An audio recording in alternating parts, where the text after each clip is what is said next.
Well, apologies for a bit of shaky cam here, but I've just got back from IWM Duxford. There's a short video to follow, as the video title suggests.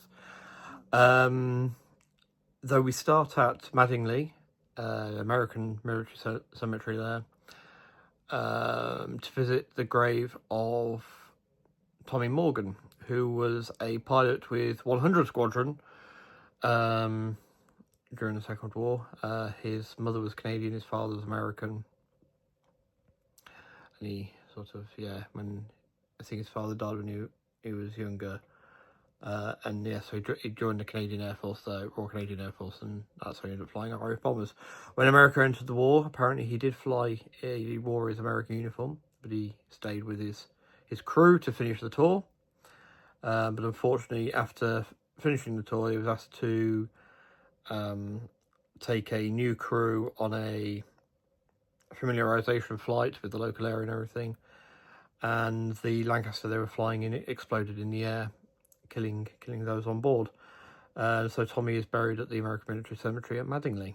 Now, for those of you who've watched the Quick Hits build from a week or so ago, you will no doubt be aware then, obviously, that my fine chum Greg is a historian for the squadron.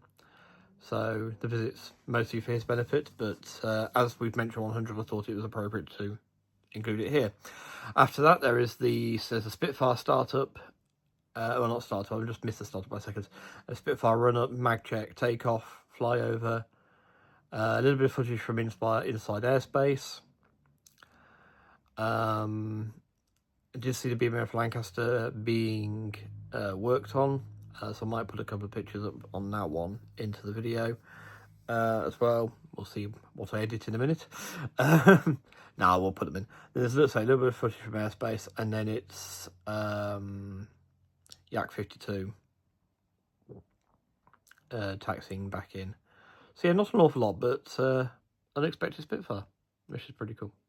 But I'm very encouraged because it was a case of, I heard a lot of rumours about what was going on at Duxford or going to be happening, and 90% of what I heard hasn't happened, and it should have done by now from what was being said at the time. So I'm very encouraged, and I'm planning a trip back in December. So yes, if you heard similar rumours and a bit sort of like, ooh, I don't know if I want to go and support this, I'd say go and make your own decision. The big shock was the Fighter Collection Corsair and Silver P-36 have gone. The P-36 not so bothered about. It was a nice looking aeroplane. There's obviously the P-40 there still. It's all bare metal. The Corsair was a really big loss. The hangar does look quite empty without it in there. And also, we don't have an airworthy Corsair in the UK, as it's going to America, as far as I'm aware. So that's a bit of a shame. The new Lysander was cool. Saw that. Well, obviously not assembled yet, but it's there. It's very good. Anyone know where that's come from? Leave a comment below, please, because I don't have a clue where it's coming from. I assumed it was the one out of airspace that they've sold to the Fighter Collection, but no, that one's sitting next to the Lancaster in airspace. So yeah, who knows? But anyway, enjoy the video, and I shall see you in the next one. Tally ho!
I was going to say, is he going to come back round again?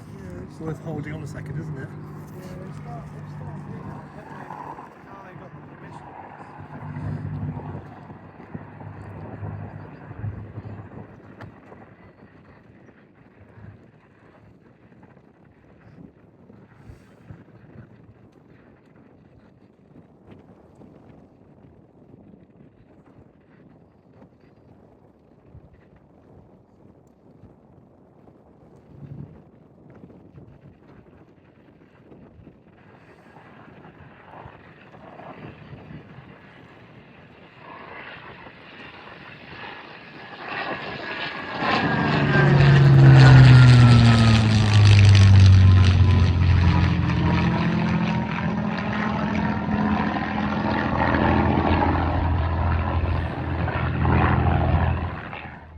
An update of what's going on here at Duxford. So we've got Javelin moved up, Victor's in there and everything. It's not looking as bad as led to believe. Here's the Lanc, still accessible for me. Excellent, excellent, excellent. Would be treason otherwise. Along with, of course, the gorgeous mosquito. There's a school group, by the way, hear noise in the background. And a swordfish over there. The tornado's next to it, and then the Anson is just the other side of the Javelin here. But yeah, so say, not as bad as led to believe. Very impressed with my visit today, actually. And as for the armoured vehicle fans amongst you, I can't say how many, because the board didn't say how many, but it did say that a lot of the vehicles are being redeployed to tell the story of the First, Second and Cold Wars across the site. So there will be some form of armoured vehicle or military vehicle at the very least display here at Duxford still, which is very cool. I had to choose my time to pan there because the whole school group just went past the windows down there, but hey, so yeah.